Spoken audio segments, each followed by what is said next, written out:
s'enflamme, il s'insurge, il parle avec émotion.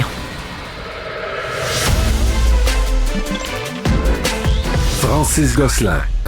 Atteint de la rage qu'il aurait contracté d'un raton laveur, un chat a mordu plusieurs personnes. On parle de 3 personnes qui auraient été infectées, dont une dame qui aurait été mordue 2 fois. Florence, tu nous en parlais il y a quelques minutes. Évidemment, tout ça est un peu inquiétant. Puis je t'avouerais, Florence, je sais pas quoi faire avec cette information-là. C'est comme pour moi, la rage, c'est comme un truc distant, là, un peu abstrait, mais là, ça vient à nous. Je n'ai aucune idée qu'est-ce que c'est, comment ça fonctionne, comment c'est transmis. Est-ce que les chats pognent la rage? Est-ce que c'est un truc... Mais c'est le premier chat au Québec qui a attrapé la rage, qui vient du raton laveur. Donc, le raton laveur a mordu le chat. Mais depuis 2024, il y a vraiment une épidémie chez les animaux. Là. On appelle l'épidémie de rage du raton laveur. J'ai dit le raton laveur, oui. Qui sévit au Québec avec 212 animaux infectés. Puis si je me trompe pas, là, il y a juste 118 cas qui ont été confirmés juste depuis 2026. La docteure Valérie Bissonnette est présidente de l'Association des médecins vétérinaires du Québec en pratique des petits animaux. Bonjour, docteur Bissonnette. Bonjour.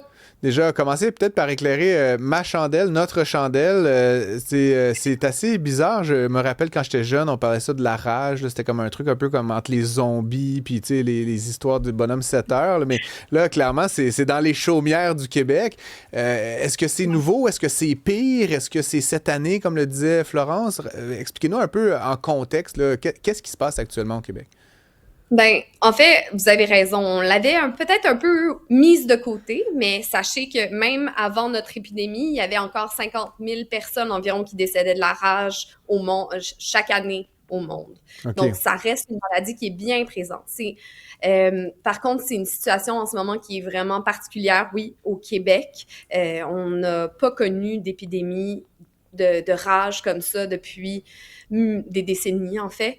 Donc, la situation, elle est urgente, puis oui, elle est super inquiétante. Là. Et qu'est-ce qui explique là, que soudainement, c'est comme une pandémie, vous allez nous dire, là, mais qu'est-ce qui fait qu'il y en avait peut-être quelques cas isolés au Québec, et là, soudainement, on recense des centaines et des centaines de ces ratons. Y a-t-il plus de ratons qu'il y en avait? Est-ce qu'il y a quelque chose qui a changé dans l'environnement qui fait que cette maladie, elle est plus répandue qu'elle l'était il y a 10 ou 20 ans? C'est une difficile question. Je pense que c'est multifactoriel. Puis je vous avouerai que c'est peut-être plus les gens du MAPAC, puis les gens de la faune plus spécifiquement, en fait, qui ont ces réponses-là, parce que eux, ils font de la vaccination pour la rage du raton laveur chez les animaux sauvages depuis des années. Là. Donc, eux, ils suivent la situation de près et peut-être que c'est de la densification. Ce qu'on sait, c'est qu'ils voyagent aussi beaucoup et ils voyagent plus proche des centres urbains. Donc ça, c'est quelque chose qui a changé et qui fait que la situation est d'autant plus préoccupante aujourd'hui. Et donc là, on a appris qu'il y a un chat qui avait été contaminé. Ça, c'est peut-être plus dans votre domaine d'expertise, là, dans les petits animaux. Déjà, question peut-être qui peut sembler naïve, mais est-ce que c'est comme une nouvelle souche ou est-ce que les chats ont toujours été susceptibles d'être contaminés par cette maladie-là? Non, c'est une excellente question. En fait, tous les mammifères sont susceptibles de contracter la rage, puis d'en mourir ensuite. D'accord. Donc, c'est vrai pour les chats, les chiens, les humains, les porcs tous les mammifères, les vaches, tous les mammifères sont à risque. Donc, oui, c'est nouveau qu'on en voit chez les animaux de compagnie en ce moment, mais ça va juste avec le fait qu'il y a plus de cas. Donc, les animaux qui sont pas vaccinés sont juste plus susceptibles de le contracter. Est-ce qu'on doit commencer à avoir peur de nos propres animaux de compagnie? Est-ce qu'il faut changer quelque chose, Dr. On a Bissonnette? de la chance, en fait, parce qu'on a un super bon vaccin qui est très efficace. Donc, si on réussit à bien garder notre vaccination à jour chez nos animaux qui vont à l'extérieur, mais aussi chez nos animaux qui restent à l'intérieur, parce que une petite fuite là dehors est si vite arrivée, une chauve-souris qui rentre à l'intérieur, personne n'est à l'abri de ça. Donc, garder la vaccination à jour, puis ensuite être prévoyant, c'est-à-dire jamais laisser son animal à l'extérieur sans surveillance autant que possible. Donc, il y a des mesures assez simples qu'on peut mettre en place en tant que propriétaire pour essayer de se protéger et protéger notre animal de compagnie là, de ce virus qui est très inquiétant puisqu'il est fatal chez tous les mammifères. Docteur, c'est au combien de temps qu'on doit faire vacciner notre chat? Moi, je me rappelle, mon chat, quand il était bébé, on l'a vacciné, mais j'ai pas refait de vaccin depuis. C'est au combien de temps? En fait, ça dépend du vaccin qu'il a reçu, mais c'est sûr que c'est généralement au 1 an ou aux 3 ans. Mais potentiellement qu'il serait en retard. Donc, ton Fluffy est peut-être déjà atteint de la rage. Mais c'est ça, surtout que je le sors en banlieue, je le surveille. Je le surveille, mais petite anecdote, je le sors en banlieue quand je vais chez mes parents, attaché, je le surveille. Et récemment, je le rentre dans la maison et ma mère crie, me dit « Oh mon Dieu, Florence, il y a des ratons laveurs. Il y a 6 ratons laveurs dans la cour chez mes parents. » Faut pas aller très loin ici sur la Rive-Sud. Incroyable. J'imagine que c'est pareil tout autour de Montréal. Là, moi, dans ma cour arrière, régulièrement, là, ça se balade. C'est vraiment... Et c'est pour ça que je posais la question sur la population. On consultera peut-être effectivement le MAPAC pour savoir s'ils ont des dénombrements, mais j'ai l'impression qu'il y en a beaucoup. Puis j'ai plein de voisins là, qui en retrouvent dans le fond de leur poubelle, qui dorment. Tu sais, c'est vraiment...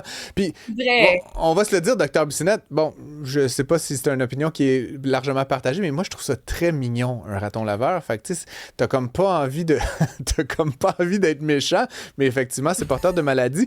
Si on reste très pratico-pratique là, pour les gens qui nous écoutent à la maison, si on voit un animal déjà un raton, mais si on voit n'importe quel animal qui semble agir étrangement, qu'est-ce qu'on doit repérer là, pour voir s'il est atteint de la rage? Comment on doit agir face à ces animaux-là si jamais on soupçonne quelque chose? En fait, si on soupçonne qu'un animal à l'extérieur a un comportement anormal, ou même s'il y a un comportement normal, juste essayer de ne pas approcher les animaux de la faune en général. S'il y a un comportement normal, d'autant plus. Et à ce moment-là, ça vaut la peine de le signaler aux instances, donc soit au MAPAC. Si on soupçonne aussi qu'il y a eu un contact avec notre animal, à ce moment-là, allez directement appeler votre vétérinaire pour savoir la marche à suivre.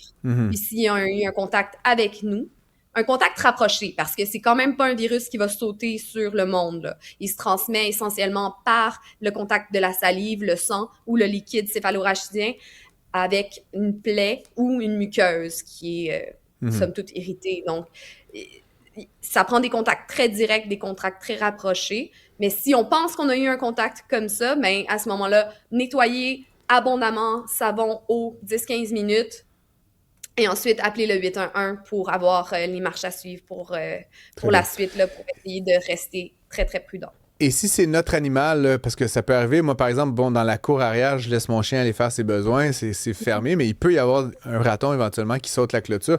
Si on pense que notre animal a été en contact, là, proche, est-ce que l'animal, on peut quand même le rentrer à la maison? Est-ce qu'on peut l'emmener chez le vétérinaire?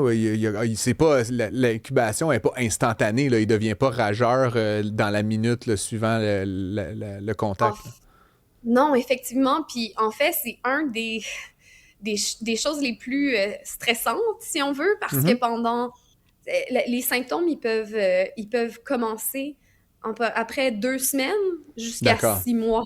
Donc, ça peut être très long comme période. Donc, si on soupçonne un contact rapproché, je vous dirais, mais à ce moment-là, contactez votre vétérinaire. Il va regarder si la vaccination est à jour. Est-ce que ça vaut la peine de refaire des doses de vaccin? Il y a vraiment un protocole que le MAPAC a mis à notre disposition, en fait, pour essayer d'intervenir rapidement pour empêcher la maladie de se développer chez notre animal. Et il y a aussi des périodes à ce moment-là d'isolement qui vont être à respecter là, en fonction vraiment du degré de risque de votre animal et de sa vaccination. Très bien. Merci beaucoup, Dr Valérie Bissonnette. J'ai l'impression qu'on a fait œuvre utile ensemble cet après-midi. C'est une bonne fin de journée. Je rappelle que vous êtes présidente de l'Association des médecins vétérinaires du Québec en pratique des petits animaux. Bonne journée. Bonne journée à vous.